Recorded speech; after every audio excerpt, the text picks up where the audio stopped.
Nagsisid yung pamangkin ko kagabi. Tapos hindi man tayo nakasama. Kasi biglaan yung ano nila paninisid.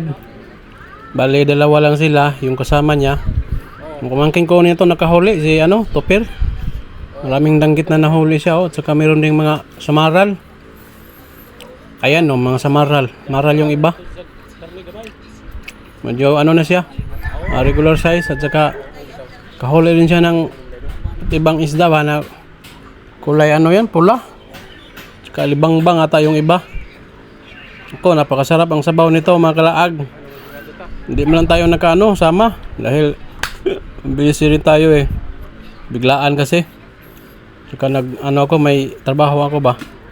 Posto yung huli na may mga shield pang malaki Hindi ko kilala yung ibang isda na yan na nahuli ni pamangkin ko na si Topir. To malaking shell. Hindi natin alam kung anong shell na yan. Ang tawag dyan ba? Basta pagkakaalam ko shell lang yan. Miss ko ng sumisid sa ilog at sa dagat. Wala na, matagal na rin tayong hindi nakapagsisid. Medyo na kinalawang na yung pana natin. Sana makasisid na tayo. At nung nakaraang araw nga, nakahuli na naman sila ng maraming kugita. Kaso wala, hindi tayo naka-video kasi nandito ako sa kabilang bayan. Umuwi ako sa umuwi ako sa partner ko ba. Kasi hindi pa ako nakauwi. So sana na tayo. Sisid na tayo kasi namimiss ko na yung paninisid